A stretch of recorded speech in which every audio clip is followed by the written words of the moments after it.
ภิกษุทั้งหลาย ภารกิจของเรามีจุดกำเนิดจากวิหารโบราณนี้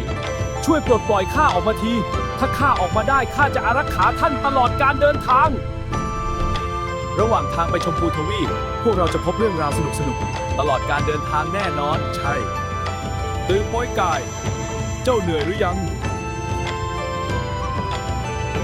นั่นข้างหน้ามีหญิงสาวนางหนึ่งเขาว่านางเป็นปีศาจเราคงต้องช่วยกันจัดการ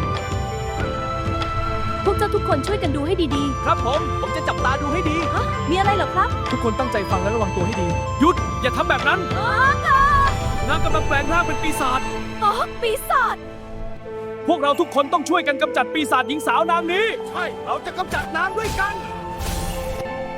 การเดินทางได้ผ่านปีศาจมาแล้ว จนถึงที่สุดท้ายคือชมพูทวีปสำหรับการต้อนรับ ที่ซึ่งเรามารับพระคัมภีร์กลับไป เราจะอัญเชิญคัมภีร์กลับคืนสู่แดนศักดิ์สิทธิ์